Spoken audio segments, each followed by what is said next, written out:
IUI ఇంకా side effects లేకుండా ఇన్ఫెర్టిలిటీకి శాశ్వత పరిష్కారం హోమియోకేర్ ఇంటర్నేషనల్. నమస్కారం మేడం. నమస్తే అండి. సో మేడం, చాలా వరకు ఎక్కువగా మద్యం తీసుకునే అలవాటు చాలా ఎక్కువ మందికి ఉంది అని చెప్పొచ్చు. కానీ ఆ మద్యం తీసుకునడం మోడరేట్గా తీసుకుంటే ఏం కాదు అనే ఫోబియాలో కూడా ఉన్నారు. అంటే ఇప్పుడు మోడరేట్గా తీసుకుంటే మన బాడీకి ఏం కాదంటారా మేడం? అసలు ఆల్కహాల్ తీసుకోవడం వల్ల మన బాడీలో ఎలాంటి చేంజెస్ మనం చూసే అవకాశం ఉందంటారు? మన బాడీలో ఉండి ఎండోజీనస్ అంటాము. అంటే మన బాడీ కొంత ఆల్కహాల్ ప్రొడ్యూస్ చేస్తుందండి. ఎప్పుడైతే మన ఫర్మెంట్ అవుతాయో ఇన్ ది ఇంటెస్టైన్స్ అనమాట. సో ఈ ఫర్మెంటేషన్ అయినప్పుడు కానీ ప్రతి ఆల్కహాల్ని ప్రాపర్గా దాని బై ప్రోడక్ట్స్ వరకు తీసుకెళ్లే రెస్పాన్సిబిలిటీ లివర్ది. వెదర్ ఇట్ ఈస్ ఎండోజీనస్ అంటే మనలో ప్రొడ్యూస్ అయ్యేది, లేదా ఎక్సోజీనస్ అంటాం బయట నుంచి తీసుకునేది. సో లివర్ ఏం చేస్తుందంటే రకరకాల ఎంజైమ్స్ ప్రొడ్యూస్ చేసి ఆల్కహాల్ని దాని సింపులర్ ప్రోడక్ట్స్ కింద డివైడ్ చేసుకుంటూ ఫైనల్గా కార్బన్ డైఆక్సైడ్ ఇంకా వాటర్ కింద దాన్ని ఎక్స్క్రీట్ చేయడానికి ట్రై చేస్తుంది. ఎప్పుడైతే మనం ఆల్కహాల్ అనేది ఒక లిమిట్ దాటిన తర్వాత, మోడరేషన్ అని చెప్పను, బట్ అక్కడ లిమిట్ అనేది individual liver detox capacity decide చేస్తుంది ఎక్కువ. ఓకే, ఇప్పుడు ఒక లివర్కి కనుక దాన్ని డీటాక్స్ చేసే కెపాసిటీ ఉందనుకోండి, వాళ్ళకి ఎఫెక్ట్స్ ఏమీ తొందరగా తెలియవు. ఎఫెక్ట్ ఉంటుందండి. ఏదైనా మనం స్ట్రెస్సర్ అంటాం. అంటే any kind of stress related అయినవి తీసుకున్నప్పుడు మనకి దాంట్లో రియాక్షన్ రావటం సహజమే. ఎలా మన బాడీ దాన్ని టాలరేట్ చేస్తుందో లేదా బ్రేక్ డౌన్ కెపాసిటీ అనేది ఇండివిజువల్ ఇంకెవ్రీ కాన్స్టిట్యూషన్ వాళ్ళ లైఫ్ స్టైల్ బట్టి వేరీ అవుతుంది. అక్కడ మెయిన్ కండిషన్ అది.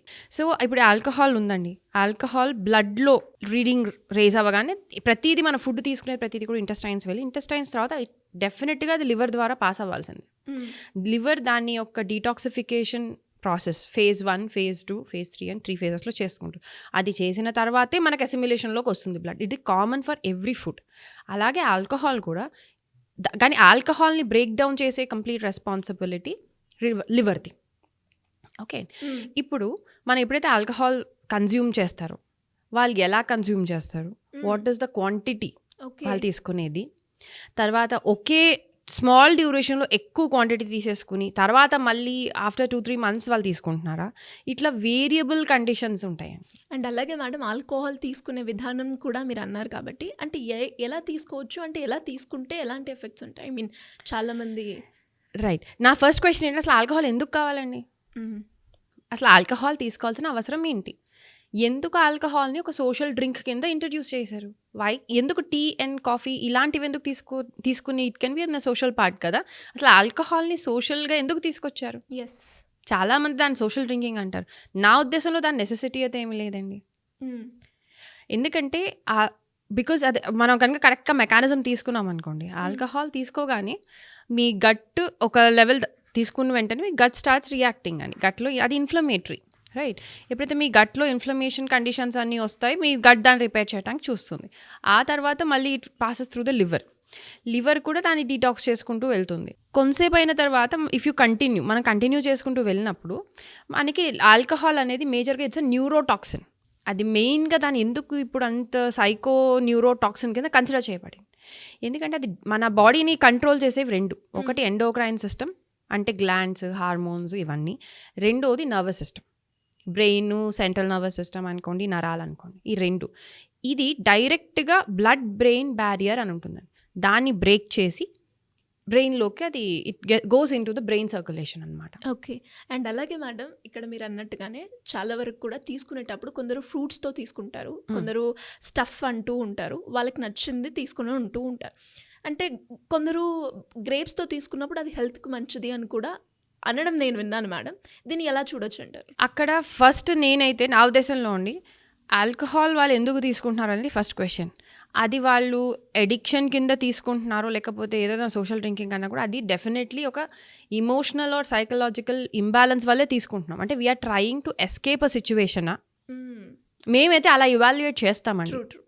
మీరు ఒక సిచ్యువేషన్ని ఎస్కేప్ చేయడానికి, లైక్ ఒక స్ట్రెస్ వచ్చిందండి, దాన్ని ఎస్కేప్ చేయడానికి మీరు దాని మార్గం ఎంచుకున్నారా, లేదా అందరు ఫ్రెండ్స్తో వెళ్ళినప్పుడు నో చెప్పలేరు కొంతమంది, వాళ్ళతో నో చెప్పలేక మీరు తాగుతున్నారా, లేకపోతే మన ఇంటర్నల్ బాధని మొత్తం వ్యక్తపరచలేక just to be with the flow అనుకోవడానికి ఇది తీసుకుంటున్నారా? అసలు అక్కడ పాయింట్ ఏంటనేది డీప్గా ఆలోచించడం ఇంపార్టెంట్. ఒకవేళ అది పాయింట్ అయితే ఆల్కహాల్ దానికి సొల్యూషన్ కాదు, డెఫినెట్లీ కాదు. ఇన్ఫ్యాక్ట్ అది ఇంకా మీకు కొత్త ప్రాబ్లమ్స్ తీసుకొస్తుంది తప్ప alcohol is not the solution. ఎందుకంటే జనరల్గా ఆల్కహాల్కి వెళ్ళిన వాళ్ళంతా ఇమోషనల్లీగా వెళ్ళిన వాళ్ళే. నెక్స్ట్ యూత్ ఎక్కువగా దానికి అడిక్ట్ అవుతారో లేకపోతే ఈజీగా అట్రాక్ట్ అవుతారు.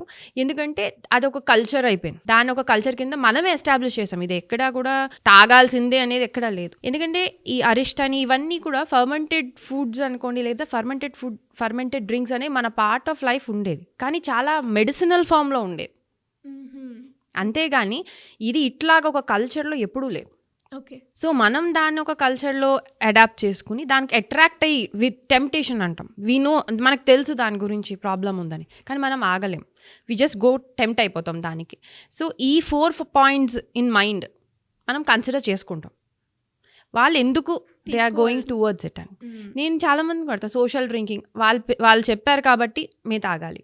సో అలాంటప్పుడు మేము వాళ్ళ వైపు చూసినప్పుడు వాళ్ళు ఓకే, వీళ్ళది మోర్ సైకోసోమాటిక్ బేస్ మీద వీళ్ళు వెళ్తున్నారు. ఇది ఆల్కహాల్ మనం కొంచెం విడమర్చి చూసినట్టయితే ఫస్ట్ అది బ్రెయిన్ అటాక్ చేస్తుందండి. సో బ్రెయిన్లో ఇది స్లోగా మనం తాగుతున్న కొద్దీ, లెవెల్స్ ఆఫ్ ఆల్కహాల్ పెరుగుతున్న కొద్దీ కోఆర్డినేషన్ తగ్గటం మొదలు పెడుతుంది. ఎందుకంటే అది సెరిబెల్లంని అటాక్ చేస్తుంది. సో అందుకనే తూలటము, ఇది ఎవరికి వస్తుంది అంటే టాలరెన్స్ అనేది ఇండివిజువల్ బేస్ మీద వేరీ అవుతుంది.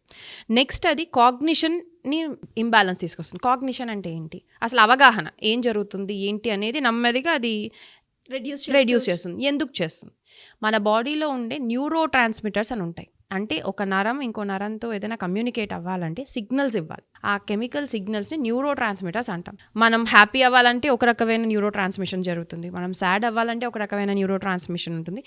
ఏది కూడా కంటిన్యూస్ ఉండదు. ఒకటి కనుక న్యూరో ట్రాన్స్మిషన్ అయింది, మనం ఒక reaction, for example happy or laugh అనుకోండి, నవ్వుతూనే ఉండిపోరు మీరు, యూ విల్ స్టాప్. ఆ స్టాప్ అయ్యేది కూడా ఇంకో న్యూరో ట్రాన్స్మిషన్ ప్రొడ్యూస్ అవుతుంది. So it's a very coordinating system అనమాట మన బాడీలో ఉండేది. ఈ ఆల్కహాల్ వచ్చి ఏం చేస్తుందంటే గాబా అనే దాన్ని కంప్లీట్గా విచ్ ఇస్ అన్ ఇన్హిబిటరీ, దాన్ని పెంచడం మొదలు పెడుతుంది. సో ఈ ఇంబ్యాలెన్స్ ఆఫ్ న్యూరో ట్రాన్స్మిషన్స్ అనేది ఆల్కహాల్ తీసుకొస్తుంది. దాంతో మన బిహేవియరల్ చేంజెస్ అనేవి ఫస్ట్ స్టార్ట్ అవుతాయి. ఓకే. అందుకనే మనం కాగ్నిషన్ కోల్పోతాం. మనకి ఏం జరుగుతుందో అర్థం కాదు. ఎప్పుడైతే మనం ఇది ఫస్ట్ అసలు ఎందుకు ఇది బాగుందే, we should take it again అని ఎందుకు అనిపిస్తుంది, డోపమైన్ రిలీజ్ చేస్తుంది. డోపమైన్ని రిలీజ్ చేపిస్తుంది. ఎప్పుడైతే ఆ డోపమైన్ అనేది రిలీజ్ అవుతుందో దాన్ని ప్లెజర్ హార్మోన్ అంటాం.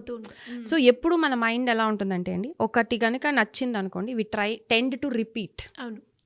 ఎందుకంటే బట్ మనకు అర్థం కాని విషయం ఏంటంటే నెక్స్ట్ టైం రిపీటేషన్ మనం ఎక్కువ ఇంటెన్సిటీతో చేస్తాం. సో ఆల్కహాల్ క్వాంటిటీ ఇప్పుడు ఇది ఇక్కడ వరకు మన బాడీ ఓకే ప్రొడ్యూస్ అయింది అనుకోండి, నెక్స్ట్ టైం ఎక్కువ వస్తే కానీ దానికి మనం రిలీజ్ చేయలేం. సో మనకి తెలియకుండానే డోస్ పెంచుతూ వెళ్తాం. కాన్షియస్ డెసిషన్ నుంచి అది మనకి దాని కంట్రోల్లోకి వెళ్ళిపోతాం automatic. So we even don't know అదేంటి ఇదివరకు ఇంత తాగితే సరిపోతుంది కదా, ఇప్పుడు ఎందుకు ఇంత అవసరం పడుతుంది అనేది మనం ఆలోచించాం. సో తెలియకుండానే మనం అడిక్షన్లోకి వెళ్ళిపోయే అవకాశాలు ఉంటాయి. దీన్ని రివార్డింగ్ సిస్టమ్ అని అంటాం మన బాడీ మెకానిజంలో. ఇంకా ప్లెజర్, ఈ రెండు ఎప్పుడైతే వస్తాయో అప్పుడే మనం ఇట్లా చేంజ్ అవ్వకుంటూ వెళ్తాం. ప్లస్ ఆల్కహాల్ తాగినప్పుడు ఇంకొకటి ఓపియాయిడ్ అని కొన్ని రిసెప్టార్స్ ఉంటాయి. అంటే మనకి పెయిన్ మెకానిజం అనేది ఉంటుందండి బాడీలో. యాక్చువల్గా మనం పెయిన్ని చాలా నెగిటివ్గా కన్సిడర్ చేసుకుంటాం, ఏంటంటే నొప్పి వచ్చిందంటే బాధ అని. కానీ పెయిన్ ఒక ప్రొటెక్టివ్ మెకానిజం మన బాడీ. ముందుగా సిగ్నల్ ఇస్తుంది అనొచ్చు. సిగ్నల్ ఇస్తుంది అంటే పెయిన్ వచ్చిందంటే అక్కడ ప్రాబ్లం ఉందని అర్థం.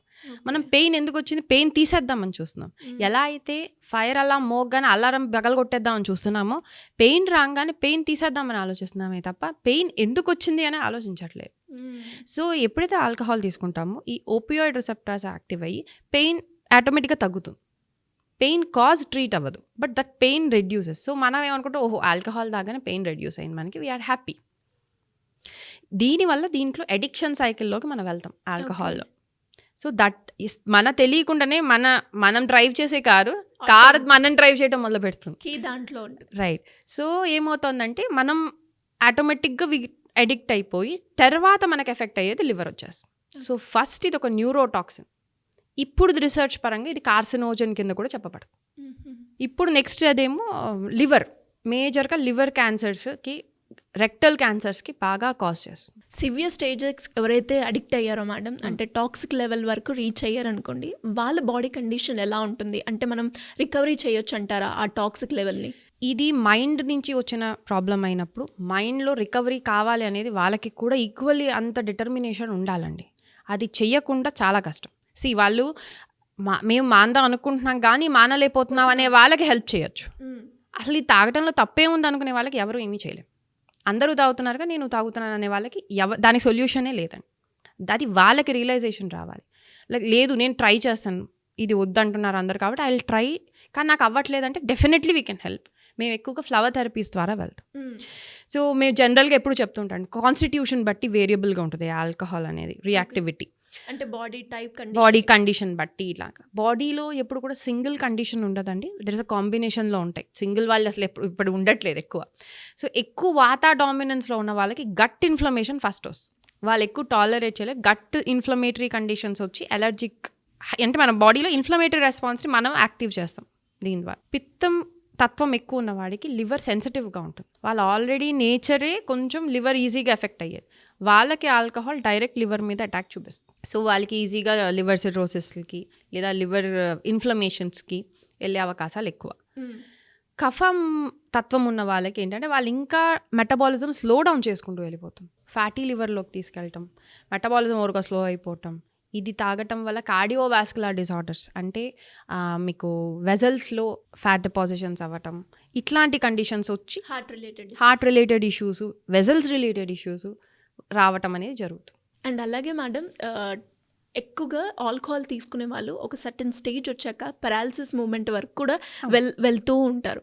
అంటే ఆ కండిషన్ రాకుండా ముందుగానే ఐడెంటిఫై చేయడం ఎలా మేడం? చాలా ముందు ఐడెంటిఫై చేయొచ్చు. ఒకటి ఏంటంటే మనం టెస్ట్స్ ఉంటాయి, చాలా టెస్ట్లు ఉంటాయి. అంటే ఆల్కహాల్ వల్లే వచ్చిందా మీరు ప్రూవ్ చేయండి అంటే మనం దానికి వేరే టెస్ట్లకి వెళ్ళాలండి, మీరు ఇది తీసుకునే ఎంత కంటెంట్. కానీ వెరీ కామన్ ఆల్కహాల్ తీసుకుంటున్నప్పుడు ఇన్ఫ్లమేటరీ కండిషన్స్ రావటం, ఇన్ఫ్లమేటరీ రీడింగ్స్ అనేది ఎప్పుడు ముందు నుంచి వచ్చేస్తుంది. మేము పల్స్ ద్వారా కూడా చాలా మంది అడిగింది ఉన్నాయి, మీరు తీసుకుంటారండి alcohol, it is very sure తెలుస్తుందండి. ఎందుకంటే వాళ్ళలో ఆ దోషం తెలిసిపోతుంది వాళ్ళ నేచర్ బట్టి. మేము నిన్న వచ్చిన పేషెంట్ని కూడా అడిగాం. సో మేము క్లియర్గానే చెప్తాం, మీరు ఒక ట్రీట్మెంట్కి మనం వస్తున్నప్పుడు మన ఎయిమ్ ఏంటి, మన దాని పరంగా మనం వెళ్ళాలి. సో మీరు ఇది వదులుకోలేరు అన్నప్పుడు దీనిలో మీరు చేంజెస్ ఎక్స్పెక్ట్ చేయకండి. ఇప్పుడు మనం ఒక ఎయిమ్ అనేది ఉందండి, దానికి కావాల్సినవి తీసుకోవాలి, దానికి అక్కర్లేని వదిలేయాలి. మీరు ఇక్కడ మా దగ్గరికి వచ్చినది ఒక ట్రీట్మెంట్ కోసం. ఫర్ ఎగ్జాంపుల్ మీకు లివర్ దగ్గర పెయిన్ వస్తుంది, మీరు వచ్చారు. సో ఏది దాన్ని స్ట్రెస్ అవుట్ చేస్తుందో మీరు దాన్ని ఆపాలి. ఆల్కహాల్ అనేది మన బాడీలో ఆక్సిడేటివ్ స్ట్రెస్ డెవలప్ చేస్తుంది. అది ఒక విధంగా ఏం చేస్తుందంటే ఇంకేదైనా ప్రాబ్లమ్, సపోజ్ మోకాలు నొప్పితో వచ్చిన వాళ్ళకి దే డ్రింక్, సోషల్ డ్రింకింగ్ చేస్తారండి, అంటే వీక్లీ వన్స్ అంటున్నారు సోషల్ డ్రింకింగ్. సో వాళ్ళకి కూడా డెఫినెట్గా ఆల్కహాల్ వద్దని చెప్తాం. ఎందుకంటే వాళ్ళు అనొచ్చు లివర్ కాదా కదండి, మోకాలు నొప్పి కదా. ఆల్కహాల్ తీసుకున్నప్పుడు ఆక్సిడేటివ్ స్ట్రెస్ అని డెవలప్ అవుతుంది. ఆక్సిడేటివ్ స్ట్రెస్ అంటే ఏంటండి, మన బాడీలో ఫ్రీ రాడికల్స్ అని ప్రొడ్యూస్ అవుతూ ఉంటాయి ఆక్సిజన్ ఎప్పుడైతే మెటబలైజ్ చేసుకుంటాం. ఈ ఫ్రీ రాడికల్స్ని న్యాచురల్గానే మనం న్యూట్రలైజ్ చేయొచ్చు. మన ప్రతి సెల్కి ఉంటుంది ఆ సిస్టమ్, యాంటీ ఆక్సిడెంట్ సిస్టమ్ అంటాం. అది బాగున్నంతసేపు మనకు అసలు ప్రాబ్లం ఉండదు. ఎప్పుడైతే మన లైఫ్ స్టైల్ కానీ ఫుడ్ హ్యాబిట్స్ కానీ ఈ ఆక్సిడేటివ్ స్ట్రెస్ని పెంచేవి, ఇంకా రేషియో ఎక్కువ అయిపోతూ వెళ్తుందో మనం న్యూట్రలైజ్ చేసే కన్నా, అప్పుడు ఈ స్ట్రెస్ పెరగటం మొదలు పెడుతుంది. ఇది ఉన్నప్పుడు అసలు మీకు బాడీ హీలింగ్ వైపు రెస్పాండ్ అవ్వదు. మీరు పెయిన్ కిల్లర్ వేయండి, మీరు నేననేది అలోపతిక్ ఎనీ మెడిసిన్ వేయండి, వాళ్ళు వచ్చి కంప్లైంట్ చెప్పేది మేము చేస్తున్నాం కానీ it hardly it's 5 hours part, మళ్ళీ మేము మామూలు అయిపోతున్నామంటే అసలు హీలింగ్కే చేయట్లేదు, ఇన్ని రోజుల నుంచి మెడిసిన్స్ వాడుతున్నామంటే ఎందుకు వెళ్ళట్లేదు అనేది మనం ఆలోచించుకోవాలి. మిగతా వాళ్ళకి రెస్పాండ్ అవుతుంది, మనం రెస్పాండ్ అవ్వట్లేదంటే ఏదో మనలో రెసిస్టెన్స్ ఇస్తుంది. సో అలా oxidative stress plays a very important role. Oxidative stress మిగతా చాలా వాటి నుంచి కూడా వస్తుంది, ఆల్కహాల్ ఈజ్ అ వెరీ ఈజీగా ట్రిగర్ అయిపోతుంది. అండ్ ఫైనల్గా మేడం, మీరు చెప్పారు చాలామంది ప్లెజర్ కోసమో లేదంటే స్ట్రెస్ రిలీఫ్ కోసమో అండ్ కొందరు మనని పుష్ చేయడం కోసము ఆల్కహాల్ తీసుకుంటున్నామని. అండ్ ఎస్పెషల్లీ స్ట్రెస్ కావచ్చు, స్ట్రెస్ రిలీఫ్ అండ్ రిలాక్సేషన్ కోసం మనకి ఆల్కహాల్ వర్క్ చేయదు. ఇది ఇన్ఫ్యాక్ట్ ఏమవుతుందంటే అండి, స్ట్రెస్ అది షార్ట్ టర్మే, వాళ్ళకి అనిపించేది అది షార్ట్ రిజల్టే తప్ప లాంగ్ టర్మ్లో మీరు ఇంకా స్ట్రెస్కే గురవుతారు. మీకు స్లీప్లెస్నెస్ ఉంటుంది. ఎందుకంటే మీకు 2 యాక్సిస్లు ఇక్కడ ప్రాబ్లం వస్తాయండి. ఒకటి న్యూరో ఇన్ఫ్లమేషన్ అంటాం, మీకు మొత్తం న్యూరోలాజికల్గా కూడా అది డిస్టర్బ్ చేసేస్తుంది న్యూరో ట్రాన్స్మిటర్స్ ద్వారా. Second pituitary, hypothalamus, pituitary, adrenal, ఇది ఒక యాక్సిస్ అండి. ఈ 3 కలిపి మనకి రియాక్ట్ అయినప్పుడు కూడా మనకి స్ట్రెస్ అనేది ఊరికే అగ్రవేట్ అయిపోతూ ఉంటుంది. సో ఈ ఆల్కహాల్ దీన్ని డిస్టర్బ్ చేసేస్తుంది. ఎప్పుడైతే ఇది డిస్టర్బ్ అవుతుందో మీకు అది తగ్గగానే అంటే మన బాడీలో ఏమవుతుంది, మీరు ఆల్కహాల్ తీసుకోలేదు, ఆటోమేటికల్ న్యూరో ట్రాన్స్మిటర్స్ అన్ని డౌన్, ఎందుకంటే పుష్తోనే అది పైకి వస్తుంది కాబట్టి న్యూరో ట్రాన్స్మిటర్స్ రిలీజ్ అవుతున్నాయి కాబట్టి అది కూడా మనమే అలవాటు చేసుకుంది. సో డిప్రెషన్ పెరుగుతుంది. అందుకనే దాన్ని తగ్గించుకోవడానికి మీరు ఇంకా క్వాంటిటీలో తీసుకోవాల్సి వస్తుంది. సో మీరు ఒక విషియస్ సైకిల్లోకి వెళ్ళిపోతారు. అండ్ దాని తర్వాత వచ్చే ఎఫెక్ట్స్ ఏమి అంత కంట్రోలబుల్ ఉండదు అన్లెస్ మీకు మీరు వదిలించుకుందాం అనుకుంటే తప్ప. అసలు మనం ఆలోచించుకోవాల్సింది అసలు మనం ఎందుకు ఇంకో దాని మీద డిపెండ్ అవ్వాలి, ఏది మన ఆ స్టిమ్యులెంట్ వైపు తీసుకెళ్తాం. Any addiction is not right అండి. ఎనీ ఎడిక్షన్, అది మనిషి అయినా కావచ్చు, ఏదైనా anything. Alcohol is more damaging. మనం ఏంటంటే మోర్ డ్యామేజింగ్ని ఎక్కువ చూస్తున్నాం. ప్రెగ్నెంట్ లేడీస్ కూడా తాగుతున్నారు. అంటే నేను చూసింది వెస్టర్న్ కల్చర్లో కూడా ఇప్పుడు ఇక్కడ కూడా చూస్తున్నాను. అంటే వాళ్ళు ఆలోచించుకోవాలండి. ఎందుకంటే మీరు నెక్స్ట్ బేబీకి యువర్ ఏమంటారు క్షేత్రం, మీ నుంచి ఇంకో బేబీ ఇంకో లైఫ్ వస్తుంది. So you have to be careful కదండి. మన నుంచి ఇంకొక లైఫ్ వస్తున్నప్పుడు ఇది కాంపిటీషన్ కాదు. వాళ్ళు తాగితే నేను తాగుతానంటాను. తాగండి, మీ లైఫ్ పక్కకి వెళ్ళిపోయాక తాగండి. ఆర్ మీ ఆ పాప మీ బర్త్ ఇచ్చేసిన తర్వాత మీ ఇష్టం. బట్ నా సజెషన్ అయితే అసలు మీరు ఆల్కహాల్ ఎందుకు తాగుతున్నారో ముందు ఆలోచించండి. ఏదైనా ఉంటే ముందు ప్రాబ్లమ్ సాల్వ్ చేసేసుకోండి. We don't need any stimulant అనేది నా స్ట్రాంగ్ ఫీలింగ్ అండి. అది కాఫీ అయినా కావచ్చు ఆర్ ఆల్కహాల్. అప్పుడప్పుడు ఒక బెవరేజ్ కింద తీసుకోవడానికి మనకి కాఫీ, టీ ఓకే, కానివ్వండి ఆల్కహాల్ ఏదైతే ఇంత డ్యామేజ్ కాస్ట్ చేస్తుందో అంత నెససరీ అనేది క్వశ్చనబుల్. Yes madam. అండ్ అంటే మీరు ఇంతకుముందు ప్రెగ్నెంట్ లేడీస్ కూడా ఇప్పుడు మనం చూస్తే మోడర్న్ సొసైటీలో తీసుకుండడానికి ఎక్కువ ప్రిఫరే చేస్తున్నారు అండ్ తీసుకుంటున్నారు కూడా. దాని ఇంపాక్ట్ బేబీ మీద ఎలా ఉంటుంది మేడం ఫర్దర్గా? సేమ్ అండి. మనకి ఏంటంటే ఇన్ఫ్లమేషన్ ఎప్పుడైతే పెరుగుతుందో మదర్ అండ్ బేబీ కనెక్షన్ చాలా ఎక్కువ ఉంటుందండి. ప్రెగ్నెంట్ లేడీస్ బిఫోర్ అంటే లేదా ప్రెగ్నెన్సీ ప్లాన్ చేసే వాళ్ళు కానీ లేదా ఆల్ ద లేడీస్ ఎవరైతే ప్రెగ్నెన్సీ ఇంకా అవ్వలేదు హూ వాంట్ ఎ బేబీ, వాళ్ళకి డెఫినెట్లీ ఆల్కహాల్ కన్సంప్షన్ అనేది బేబీకి ఎఫెక్ట్ ఉంటుంది. ఎందుకంటే ఒకవేళ మన డీటాక్స్ కెపాసిటీ ప్రాపర్గా లేదనుకోండి, మన లివర్ ఇప్పుడు మీరు కంటిన్యూస్గా టీనేజ్ నుంచి స్టార్ట్ చేసుకున్నారు, తాగుతున్నారు, స్లోగా లివర్కి కూడా కెపాసిటీ పడిపోతూ వెళ్తుంది. అంటే మనం ఏం చేస్తున్నామండి, ఒక వాటర్ కప్లో వాటర్ పోస్తున్నాం, కొంచెం వాటర్ పోసాం, అది బాగానే ఓకే అనుకుంటాం, మళ్ళీ పోసాం ఫైనల్లీ రిమ్ వరకు వచ్చేస్తుంది. ఆ రిమ్ వరకు వచ్చిందో లేదో అనేది మీకు తెలుస్తుందా? తెలీదు. ఆ రిమ్ వరకు వచ్చాక it starts overflowing. Okay, so ఆ రిమ్ వరకు రానివ్వకూడదు. ఎస్పెషల్లీ ఏంటంటే ఈ ఎఫెక్ట్ ఏదైతే ఉంటుందో ఇది మొత్తం బేబీ మీద పడుతుంది ఉంటుంది. ఆ రిమ్ వరకు వచ్చిన తర్వాత లివర్ దాన్ని డీటాక్స్ చేయలేదు. లివర్ దాని నార్మల్ ఫంక్షన్ డీటాక్స్ చేయకుండా ఇంకా స్ట్రెస్ అవుట్ అవుతూ ఉంటుంది. సో మీకు ప్రాపర్ డీటాక్సిఫికేషన్ జరగదు. ఆ తర్వాత మీరు చేసే ప్రతి యాక్షన్లోనూ దీని యొక్క రిఫ్లెక్షన్, ఆల్కహాల్ రిఫ్లెక్షన్ తప్పకుండా ఉంటుంది. బేబీకి autoimmune conditions, allergies, gut issues, hyperactive kids ఉండే అవకాశాలు బాగా ఎక్కువ. ఎందుకంటే ఇది నర్వస్ సిస్టమ్ని ఎగ్జైట్ చేసేస్తుంది. మీ వైటమిన్ డి లెవెల్స్ని, ఒమేగా 3 ఫ్యాటీ యాసిడ్స్ని లీచ్ చేస్తుంది. సో ఈ కండిషన్స్ అన్నీ ఉంటాయి కాబట్టి డెఫినెట్గా బేబీకి అది ఎఫెక్ట్ అవుతుంది. మదర్ తీసుకునే ప్రతి ఫుడ్, ప్రతి టాక్సిన్ రెండు positive and negative will effect the baby. So it's మా ఉద్దేశంలో డెఫినెట్లీ చాలా జాగ్రత్త పడాల్సిన విషయం, both for male and female. లేదు అట్లీస్ట్ మీరు ఇంకొకళ్ళకి ఫీమేల్ నెక్స్ట్ బేబీ వచ్చేంత వరకైనా మీరు ఆగటం బెటర్. లేదు అయినా ఐ వాంట్ టు డ్రింక్ అని at least let the baby go అని. బేబీ అయిపోయిన తర్వాత మీ ఇష్టం. Yes, great madam. Thank you so much.